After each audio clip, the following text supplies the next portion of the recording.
অবৈধ করে দুর্নীতি করে জমা টাকারও খরচ করতে মায়া লাগে না। হালাল টাকা কখনো মানুষ অন্যায় কাজে ব্যবহার করতে পারে না। ভোটটা নেওয়ার জন্য এখন লোভ লালসা চালাইছে। আর 500 টাকা দিবানি, বিরিয়ানি দেবে না, কিন্তু যাস কেন বেটি, শাড়ি দিবানি, লাল পাড়ের শাড়ি, শাখা সিঁদুর পরে যাস কেন? কথা ইশারায় বোঝেন না? মিটিং মিছিলে লোক হয় না, এই জন্য কিষেন জোন বেচার মতো ডুমুরিয়ায় কোন জায়গায় ডেকে নিয়ে গোপনে 500 টাকা দিয়ে মিটিং আসিস কেন? যা দেখি জোন বিক্রি করে দল করতে হবে, কারণ পরের টাকা চুরি করা হয়েছে তো। কোট করে করে বিলাই কোটেও দেয় না। আর আমরা 200 টাকা খরচ করতে গেলি দেওয়ার সময় নোট 2 খান চলে গেল না, 1 খান টিপে টিপে দেখি দেখছি নোট কয়খান গেল। পত্র পত্রিকা রাজধানী সারা দেশে দেখেন নি, চাঁদা দেয়নি বলে ঢাকায় একজন ব্যবসায়ীকে পাথর দিয়ে হত্যা করে, পাথর মেরে মেরে হত্যা করে। কেন চাঁদা দেয়নি? তার বাচ্চার কান্না সহ্য করা যায় না, মারা গেছে, সে মৃত দেহের উপরে উঠে নাচানাচি করেছে। আপনারা দেখেছেন ছবিগুলো? হিন্দুদের ঘের করবে, জমি দখল করে করে ঘের করবে, হারি দেবে না, জমি দেবে না, জোর করে জমি দিয়ে ঘের করবে। এই সদর ডুমুরিয়ার একজন হিন্দু, পেপার পত্রিকার নাম দেখেছেন, পাওয়ার অফ অ্যাটর্নি করে নিয়ে একজন বিএনপির নেতা, সবাই চেনেন, আমি নাম বলবো না, তার কাছ থেকে পাওয়ার অফ অ্যাটর্নি করে নিয়ে কয়েক কোটি টাকা বিক্রি করে দিয়েছে সেই হিন্দু। কাঁদতে কাঁদতে ইন্ডিয়া চলে গেছে।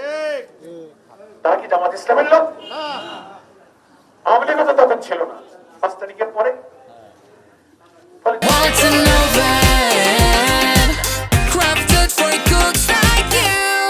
যারা হিন্দুদের বাড়ি বিক্রি করে, ক্ষেত দখল করে, ডিসিআর কাটে, এখন দাঁড়িপাল্লায় যে সমস্ত হিন্দু মা বোনেরা, দিদিরা, কাকিমা, পিসিমা, ভাইরা কাজ করতেছে, তাদের বাড়িতে হুমকি দিচ্ছে, শোনো, দাঁড়িপাল্লায় ভোট দিলে ঠ্যাং ভেঙে দেবে।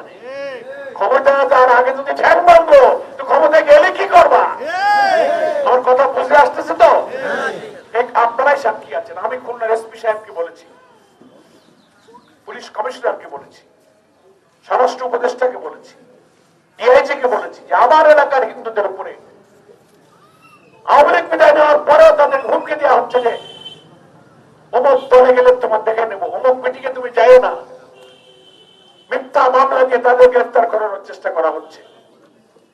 ক্ষমতা যাওয়ার আগে যদি মিথ্যা মামলা দাও, ঠ্যাং ভাঙ্গে দাও, মিটিংয়ে যাইতে দেবা না, তাহলে ক্ষমতায় গেলে কি করবা? তাই তোমরা দেশেই থাকতে পারবো না।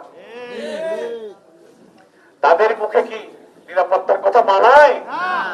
খুব সুন্দর সুন্দর কথা বলে, আর অবৈধ দুর্নীতি করে জমানো কোটি কোটি টাকার বস্তা খুলে দিছে। এখন ওইসব বন্ধুরা টের পাচ্ছেন না?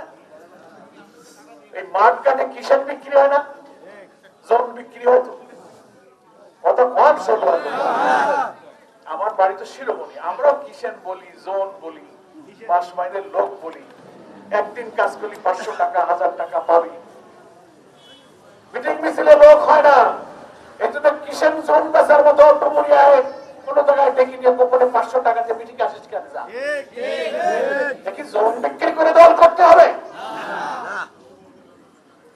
তারা বুঝতে পারতেছে ভালো মানুষ, নিঃস্বার্থ ভাবে যারা দেশকে ভালোবাসে, তারা আর ওই চাঁদাবাদ, মস্তানি, খুনি, হিন্দুদের সম্পত্তি দখলকারীদেরকে আর ভোট দিতে চায়।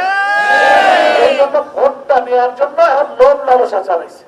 আর 500 টাকা দিবানি, বিরিয়ানি দেবে না, কিন্তু যাস কেন বেটি, শাড়ি দিবানি, লাল পাড়ের শাড়ি, শাখা সিঁদুর পরে যাস কেন? কথা ইশারায় বোঝেন না? তো অবৈধ করে দুর্নীতি করে জমা টাকারও খরচ করতে মায়া লাগে না, কারণ পরের টাকা চুরি করা হয়েছে তো। কোট করে করে বিলাই কোটেও দেয় না।